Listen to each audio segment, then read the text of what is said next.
Bundan əvvəlki videolarda məni səhvəm izləyən müştərilər xatırlayırlarsa, bir dəfə reklam stendləri ilə bağlı bir video çəkmişdim. Əsas stend paylaşsana. Hə. Stendi paylaş. Rəşid qardaş dəmirçidir. Belə bir reklam stendləri hazırlayır.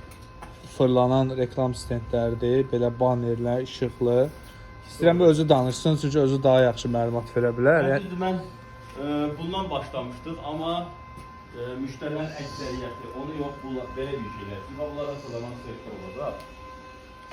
Bunun üzərinə indi şirniyyat da qoyacaqlar. Kimsə bu şirniyyat olacaq, bu da aksesuar olacaq. İnşallah. Amma yəni mütləq də şirniyyat aksesuar. Bunun polkalarını biraz yaxın qoysaq, bu jütə ilə də qoymaq olar və yaxud ayaqqabı qoymaq olar. Xeyirli, bərəkətli olsun. O birisini İnşallah. Məsələn. Bax, o stend kimi fırlanacaq belə.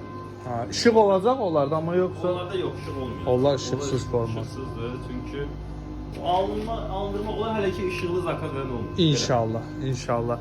Yəni kimə reklam stendləri maraqlıdırsa, bu yeni məhsuldur. Yəni bu dəqiqə Kitayda falan daha populyardır. Bəzi reklam səhifələri falan da paylaşır, xarici səhifələr paylaşır, amma Rəşid qardaş bunu yəni canlı artıq düzəldir.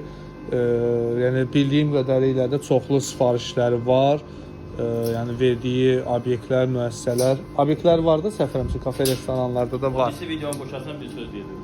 Hə. İzləmədə olsun. Hə, video çox uzun olmasın deyə burada kəsirəm. İnşallah ikinci videoda Rəşid qardaş bu barədə ətraflı yenə danışsın.